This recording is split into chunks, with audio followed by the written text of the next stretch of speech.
chaque semaine, votre émission Bayenne avec Moussa Alem.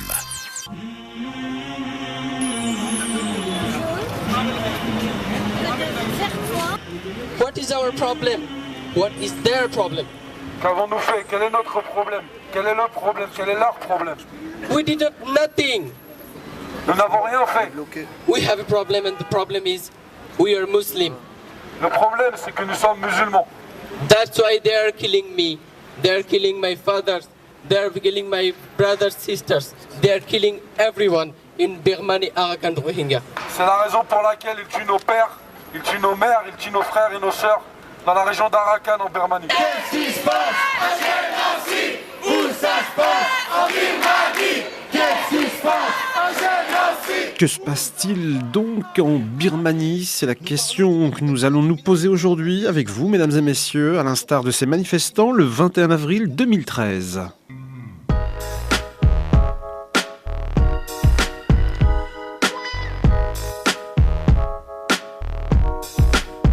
Bienvenue dans votre émission Bayenne, sur votre radio, mais aussi sur Internet, durant laquelle nous allons nous intéresser au massacre des Rohingyas en Birmanie. Massacre passé sous silence dans les médias dominants, mais que votre radio vous propose de comprendre avec Nordine Eraïs, président du collectif Halte au massacre en Birmanie, que je recevrai d'ici quelques minutes pour vous.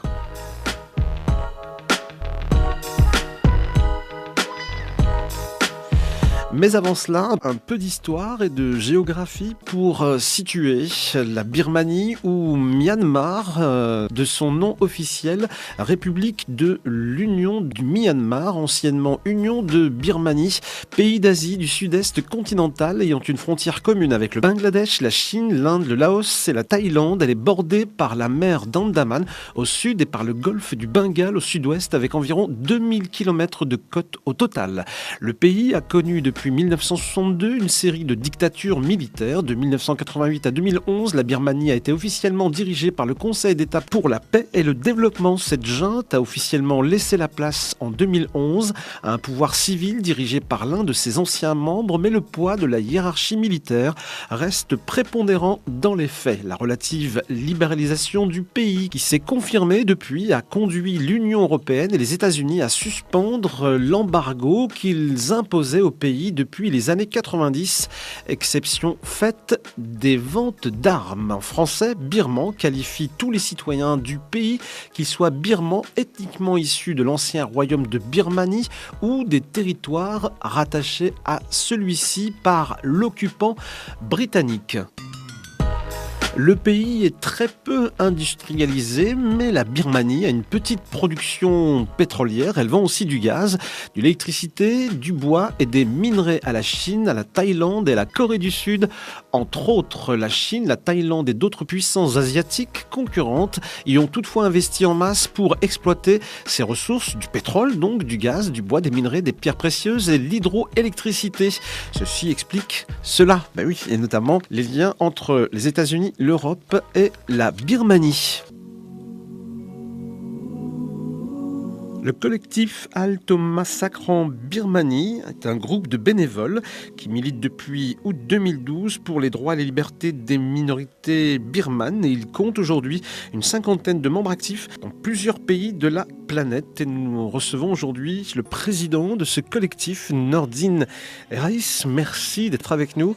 Dites-nous en plus sur ce collectif. Ce mouvement de citoyens a été créé par une sorte d'engouement pour la société civile, c'est-à-dire des jeunes qui étaient sensibilisés par cette question-là et qui ont décidé de créer un collectif pour défendre de manière permanente et à long terme cette question des Rohingyas, puisqu'on a vu que c'était pas une question assez simple à aborder et qui a besoin de temps et de structurer.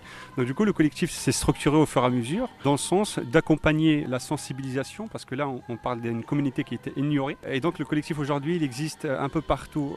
D'abord, il a commencé en France, à Paris, et qui s'est déployé dans quelques villes de France comme Lyon, Nantes, et on essaye aujourd'hui dans le Nord. Et il existe également en Belgique, en Suisse, et dernièrement au Canada. Il y a une antenne qui reprend le relais justement pour accompagner ce travail de sensibilisation d'un côté, mais aussi de travail d'humanitaire sur place. Dans les médias classiques, si je puis dire, quand on entend parler de Birmanie, On n'entend pas parler de massacre, on entend plutôt parler de Aung San Suu Kyi, prix Nobel de la paix. Ça va ensemble? Apparemment oui, puisque vous appelez halte au massacre en Birmanie. Effectivement, il y a un massacre. Et ce n'est pas nouveau, ce n'est pas une question nouvelle. La question des Rohingyas, donc ce massacre-là dure depuis plus de 50 ans. Les exactions ont commencé à être de plus en plus extrêmes à partir de juin 2012. Donc cette date fatidique où il y a eu des plus grandes exactions qu'il y a eu, c'est-à-dire une sorte de massacre généralisé à l'encontre d'une communauté bien définie. La Birmanie est un pays asiatique coincé entre le Bangladesh, la Thaïlande et la Chine, qui est très peu connu du public français, puisque d'abord c'est une ancienne colonie anglaise. La Birmanie est un pays qui vit sous la dictature depuis plusieurs décennies, depuis un coup d'État du général Ne Win dans les années 70. Et à partir de là, cette junte militaire va monter tout un système afin de trouver un bouc émissaire à son pouvoir. Donc ça, c'est le premier point. Deuxième point, la composition de la population birmane est assez complexe. C'est-à-dire que dans ce pays, il existe plusieurs ethnies, environ 135 ethnies dites officielles qui ont été recensées dans ce pays-là. Et parmi ces ethnies-là, il y a une ethnie qui s'appelle donc les Rohingyas, qui est une population qui vit dans un état qui s'appelle l'Arakan, dans le sud-ouest du pays. Et donc ces Rohingyas, il se trouve que ce sont des musulmans qui vivent parmi une autre ethnie qui cohabite ensemble depuis plusieurs siècles, qui s'appelle les Rakhines, qui sont majoritairement bouddhistes. Et donc, il y a un problème de confession religieuse. C'est-à-dire qu'on assiste là à un acharnement. Ce n'est pas une guerre civile, c'est un acharnement d'une communauté sur une autre. Avant d'aller plus loin sur ce conflit religieux, vous disiez ils sont musulmans, mais est-ce qu'on peut dire avant tout qu'ils ne sont même pas citoyens de leur propre pays? Ils sont citoyens de leur pays, mais par contre ils ont été déchus de leur nationalité dans les années 80. Plus précisément en 1982, il y a eu une loi qui a été votée par cette junte militaire afin de les déchoir de leur nationalité. À partir de cela, commencent, on va dire, les problèmes. C'est-à-dire qu'ils sont automatiquement déchus de leurs droits les plus primaires, à savoir le droit au mariage, le droit à l'éducation, le droit à la propriété, etc. C'est une première grande action politique à l'encontre de cette communauté afin de les stigmatiser et donc les isoler complètement en les internant dans des camps de concentration, parce que c'est vraiment le mot, on les a vus de nos propres yeux. Et donc il y a cette stigmatisation politique d'une part, mais aussi une stigmatisation raciale. En tout cas, il y a un racisme généralisé à l'encontre de cette communauté. Il ne faut pas oublier que ce que reproche la junte militaire, les arguments qu'ils ont utilisés dans leur cadre de leur propagande étaient d'abord, les Rohingyas ne sont pas des Birmans parce qu'ils sont mat de peau, ils sont beaucoup plus noirs que la majorité, et donc du coup ils viennent forcément d'un pays qui s'appelle le Bangladesh, donc le pays voisin. Donc pour eux, ils les traitent d'immigrés illégaux venus du Bangladesh, et donc ils vivent sur le terre. Pour eux, ils ne les considèrent pas comme des Birmans, ils ne sont pas comme la norme. Et du coup, on utilise donc cette propagande afin de les exclure. Donc il y a une stigmatisation raciale, une stigmatisation religieuse, afin de les isoler et de créer un bouc émissaire pour faire oublier la conscience générale quand les gens vivent dans une dictature. Vous disiez il y a quelques minutes que c'est un conflit religieux entre les bouddhistes et donc la population musulmane, les Rohingyas. D'habitude en Occident, alors c'est peut-être une image d'Épinal, mais on a l'habitude de voir des gentils bouddhistes, plutôt sympas, à tel point qu'il y a un engouement pour le bouddhisme ici en Occident. Alors finalement c'est faux, ils peuvent être méchants aussi. J'allais dire naïvement. Nous, on est très prudents sur ces questions. Quand on parle de conflit religieux, c'est qu'on a deux armées, même non officielles, qui se confrontent, qui se battent. Là, c'est pas le cas. Là, c'est un acharnement d'une communauté sur une autre. Le bouddhisme, bien sûr, je suis d'accord avec vous. On a tous eu cet écho comme quoi une religion de paix, d'amour, etc. Et c'est vrai. Mais là, on parle des extrémistes religieux, un peu comme on peut trouver chez les musulmans, chez les chrétiens, etc. Donc on a aussi ce cas-là chez les bouddhistes.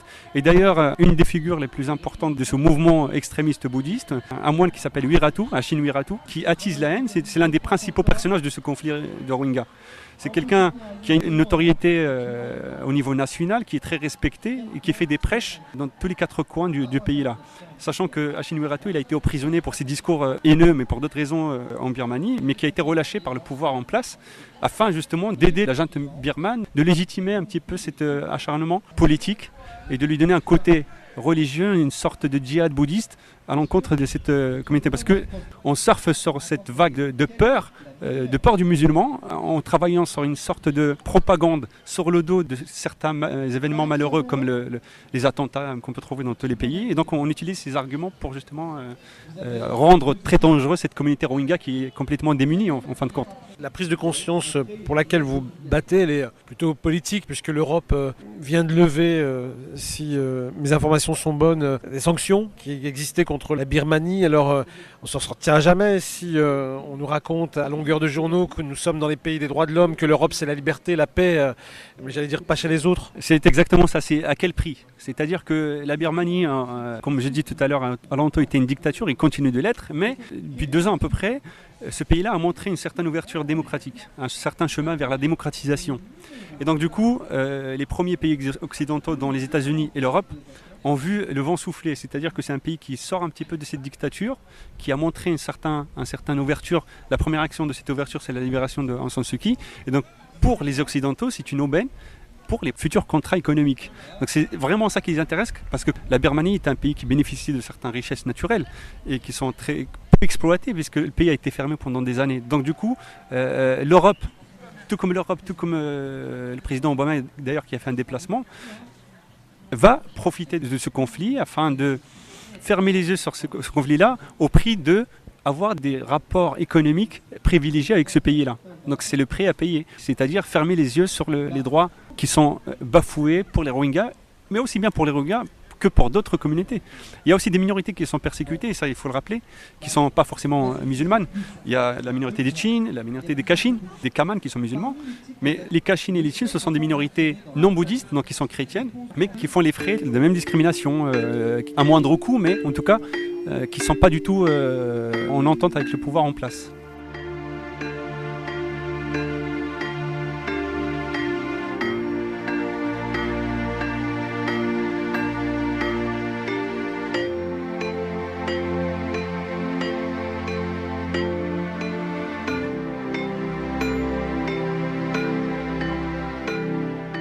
Je renonce au monde, j'en fais le serment, clairement.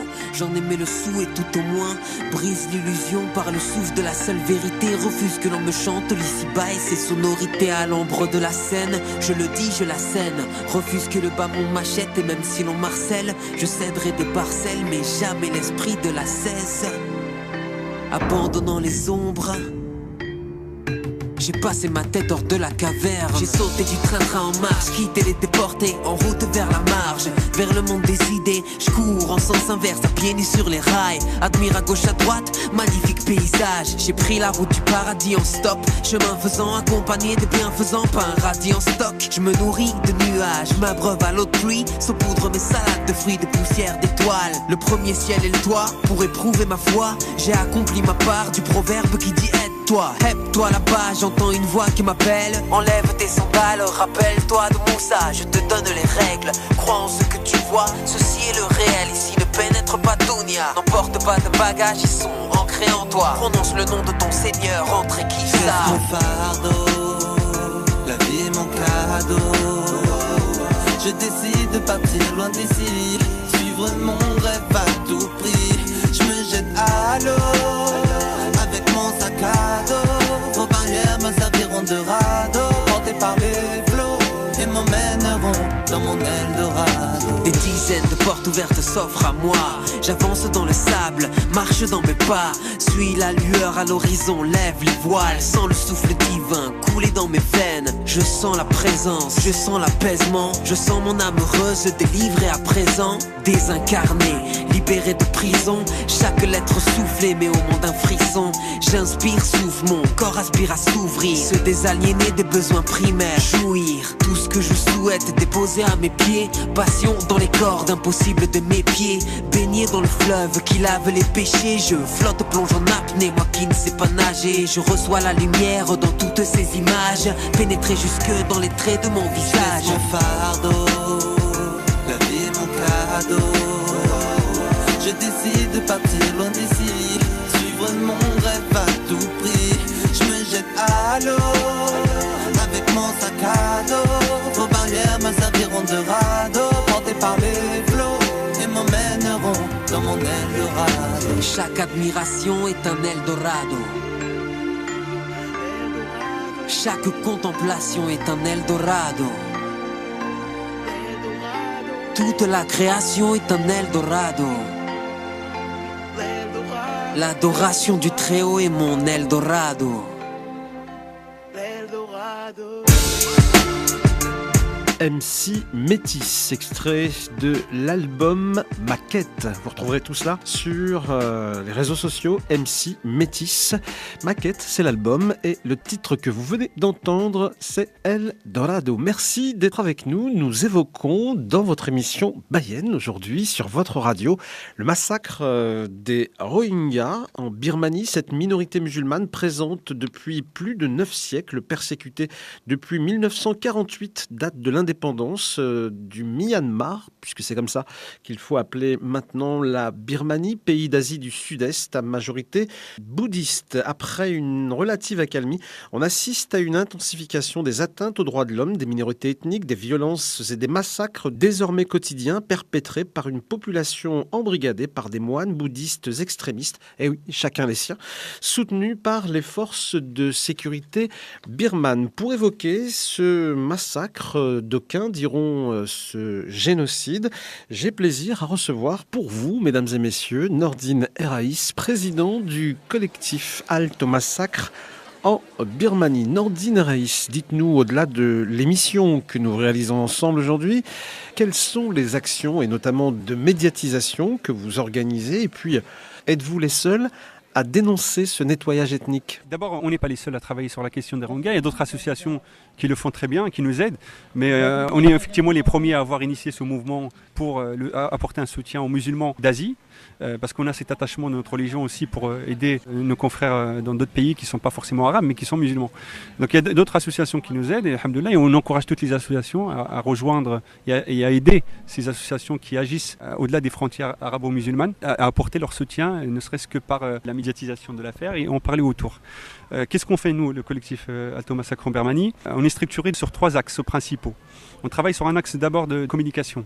C'est-à-dire que le premier problème des Rohingyas est l'ignorance des grands médias de leurs problématiques.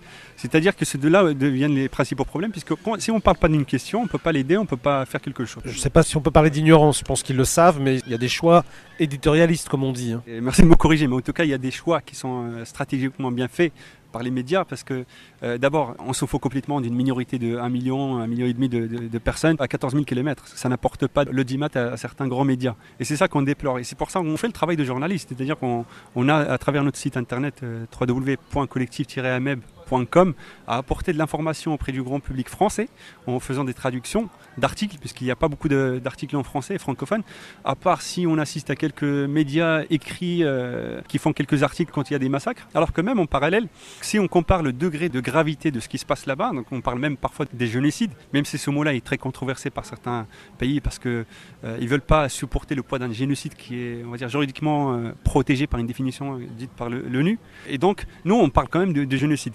Il y a des rapports officiels comme celui de Human Rights Watch qui parlent de nettoyage ethnique. En parallèle, les médias n'en parlent pas. Le deuxième axe, c'est la sensibilisation. Régulièrement, on donne des conférences à travers toute la France et en Belgique également, et aussi à travers nos antennes au Canada.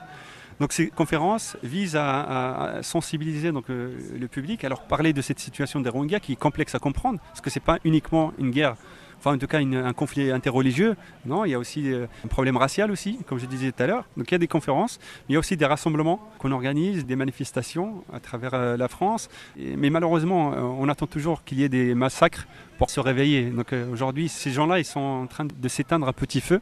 Peut-être d'ici 20 ans, on n'en entendra plus parler si rien n'est fait sur le terrain. Dernier axe de travail est bien sûr l'humanitaire. Bien entendu, notre organisation n'est pas exclusivement humanitaire, on ne fait pas que de l'humanitaire, comme vous avez bien vu. On fait aussi des actions, des revendications auprès des organisations représentatives, comme par exemple l'ONU. On a déjà fait un rassemblement devant l'ONU en Suisse. On a interpellé une dizaine de députés européens sur cette question-là. On a fait des lettres ouvertes à France Télévisions, par exemple, qui a diffusé une émission sur la Birmanie et sur l'histoire d'Aung San Suu Kyi, sans aucun mot sur les Rohingyas. Donc on essaye d'arriver au bon moment pour poser la question. Dernièrement, Pékin Express, qui est une émission donc, de divertissement organisée par M6, la chaîne de télévision française, dont le principe est de voyager d'un pays à un autre en vantant un petit peu les mérites de ce pays. Et il se trouve que cette année, c'était la Birmanie, le point de départ. Ce qui nous intéresse ici, nous, en tant qu'association, en tant qu'en société civile, c'est de poser les points sur les i et de dire la vérité, d'exiger auprès des journalistes, de dire la vérité, de dire ce qui se passe dans cette émission. On n'a jamais dit de boycotter l'émission Pékin Express, ce n'est pas productif comme travail. Nous, on a simplement dit, c'est une aubaine de parler pour une fois de la Birmanie dans une chaîne de télévision qui a de l'audimat, et donc de saisir l'occasion et de parler des Rohingyas à grande échelle et dire la vérité. C'est-à-dire un travail de journaliste, il doit être neutre. Il doit dire la vérité. On ne peut pas faire de divertissement sur le dos d'une communauté qui est en train de s'éteindre par une junte militaire. Ce qu'on a demandé à M6, on a d'ailleurs effectué un rassemblement devant cette chaîne de télévision il y a un mois, un peu plus d'un mois. Et ce qu'on a exigé d'eux, c'est de consacrer une partie de son émission, ne serait-ce que 30 secondes, afin d'éclaircir et d'interpeller les gens, de dire ce n'est pas tout beau, tout rose dans ce pays-là, il y a des problèmes, et d'inviter les gens à faire ses propres recherches, à s'intéresser à ce pays, bien qu'il soit touristiquement beau, et je ne dis pas le contraire, mais on ne peut pas faire de divertissement et de mentir de cette façon-là au public. On prend des gens pour des imbéciles. Vous vouliez l'objectivité de M6 et ça a marché d'ailleurs. Ça a marché, alhamdoulilah, grâce à la mobilisation de ces associations-là, grâce à la mobilisation qui a été faite sur les réseaux sociaux. Pour ne pas les citer, par exemple, Baraka City et le site d'information Al 15. On a fait une opération de manière, en tout cas coordonnée, de leur côté et de notre côté. Donc tout ça, ça a donné une synergie. Et je pense que c'est ce qu'il faut faire. Et c'est pour ça qu'on invite toutes les associations qui travaillent pour d'autres causes à se joindre aussi à nous et de partager aussi leur expérience et d'unir nos forces afin d'imposer la question dans le cadre de la médiatisation. Parce qu'on vit en France. Finalement, on vit en France. Il y a plusieurs millions de musulmans en France. Il n'est pas question qu'on fasse de divertissement sur le dos d'un nettoyage ethnique sur le dos d'une communauté musulmane. Donc que ce soit M6 ou autre, il faut que les gens fassent un effort aussi d'apporter leur aide, ne serait-ce que minuscule, que ce soit par des dons, que ce soit par la méditation à chaque niveau, que ce soit au niveau de la sensibilisation au niveau des mosquées, au niveau des manifestations comme les événements et les salons et des rencontres musulmanes. Et aussi, ce qu'on est en train de dire aussi, en tout cas pour ce qui est de notre organisation, on défend aussi bien les musulmans, donc les Rohingyas, que les autres ethnies. La seule différence, c'est que les Rohingyas, comme j'ai dit tout à l'heure, ils ont été déchus de leur nationalité, ce qui n'est pas le cas pour les autres ethnies. Et c'est aussi de notre côté pour montrer aussi une image de musulmans solidaires dans des questions humanitaires et de droits de l'homme. Merci beaucoup et à l'approche du mois de Ramadan, j'espère qu'il y aura un écho, en tout cas, à vos propos. Je voudrais justement inviter, ça va être peut-être ma conclusion, on est en train de travailler sur un projet de construction d'un orphelinat pour la communauté des Rohingyas, parce que ce qu'il faut pas oublier, c'est que les Rohingyas, de par ces massacres-là, fuient leur pays vers d'autres pays voisins, comme le Bangladesh, la Thaïlande, la Malaisie. Et justement, la Malaisie, on est en train de travailler donc, sur cet orphelinat pour accueillir des enfants qui ont fui ces massacres-là. Et donc j'invite les gens à participer à ce projet, qui est une première, en tout cas en France, et de participer, ne serait-ce que par des dons, aussi minimes soient-ils, pour aider à la construction de cet orphelinat qui va être aussi un centre éducatif, mais aussi de soins pour ces enfants qui sont en gros repoussés partout ailleurs en fait. Merci beaucoup Nordine Eraïs. Vous êtes, je le rappelle, le président du collectif AMEB, Halte au massacre en Birmanie, que vous pouvez retrouver évidemment sur la toile www.collectif-hameb.com www.collectif-hameb.com. Retrouvez toute l'actualité de votre émission sur Facebook. Émission Bayenne. C'est là que vous aurez évidemment toutes les informations relatives à cette émission avec ce collectif sur lequel nous reviendrons comme ça de temps en temps pour vous donner des nouvelles, en tout cas s'ils nous en donnent, sur leurs activités un peu partout dans le monde, en France, en Belgique, au Canada et en Suisse. Bayenne avec Moussa Alem.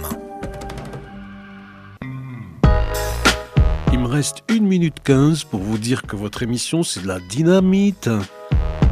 Oui, c'était pour faire le lien avec la Suisse. Vous l'aurez compris, la prochaine fois que vous nous écouterez sur votre radio, eh bien, ce sera en période de Ramadan, que je vous souhaite d'ores et déjà excellent. Ramadan Mubarak wa kullu ham wa antum bi khair. Rendez-vous, mesdames et messieurs, donc la semaine prochaine, même fréquence, même radio et même heure. Portez-vous bien, promettez-nous d'être heureux. J'en profite au passage pour un coucou fraternel et amical à celles et ceux d'entre vous qui sont seuls. Et puisque je vous ai mis l'eau à la bouche, c'est le cas de le dire, nous aurons l'occasion de parler du Ramadan, évidemment, avec peut-être un regard décalé, quelques conseils d'invités talentueux, mais cela sera à partir de la semaine prochaine. D'ici là, dites je t'aime à celles et ceux que vous aimez, portez-vous bien et que la vie vous soit douce.